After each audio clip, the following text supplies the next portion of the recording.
మా ఇంటి ముందు కారు తీసుకొచ్చి పెట్టాయండి వంశీ మాజీ ఎమ్మెల్యే.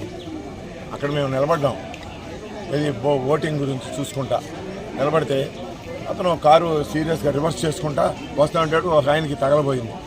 ఏంటిది ఇతను రివర్స్ చేసేటప్పుడు నిదానంగా రావాలి కదా అన్నాడు. అతను సీరియస్గా చూసి ట్రై అంటున్నాడు. ఆయన పక్కకు వచ్చాడు. ఆయన తీసుకొచ్చినాక రివర్స్ చేసుకుని బూతులు తిట్టుకుంటా హార్న్ వేసుకుంటా బాగా. సీసీ కెమెరాలో మొత్తం రికార్డింగ్ ఉంది. ఈ విధంగా వచ్చి మా ఇంటి ముందు పెట్టాడు. అక్కడ రండి,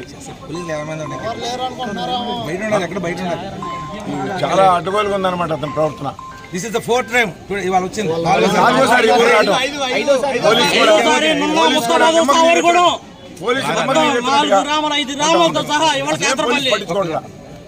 ఇప్పుడు వీళ్ళందరూ ఊళ్ళో మా వాళ్ళందరూ బయటకు వచ్చేటప్పటికి ఆ టాకి పోయి చూస్తూ ఉన్నాడు. అక్కడ నుంచి బూతులు తిడుతున్నాడు. ఎవరు వీళ్ళందరూ నా గ్రామస్తులు, వీళ్ళందరూ ఇలా జరుగుతుందని వచ్చారు. వీళ్ళందరూ చూసి అతను అమ్మట ఒక 20-30 మంది కారులో వచ్చిన వాళ్ళు బయట ఊరాళ్ళు ఆగం చేయడానికి కూర్చుని కేకలు పెడతా ఉండవు. పోలింగ్ స్మూత్ గా జరుగుతుంది. పోలింగ్ లో అతనికి మైనస్ పడుతుందన్న ఉద్దేశంతో ఇవన్నీ పిచ్చి పనులన్నీ చేస్తా ఉన్నాడు అతను. ఈ పిచ్చి పనులు ఈ గ్రామానికి కదండి, అతను అన్ని గ్రామాల్లో చేస్తున్నాడు.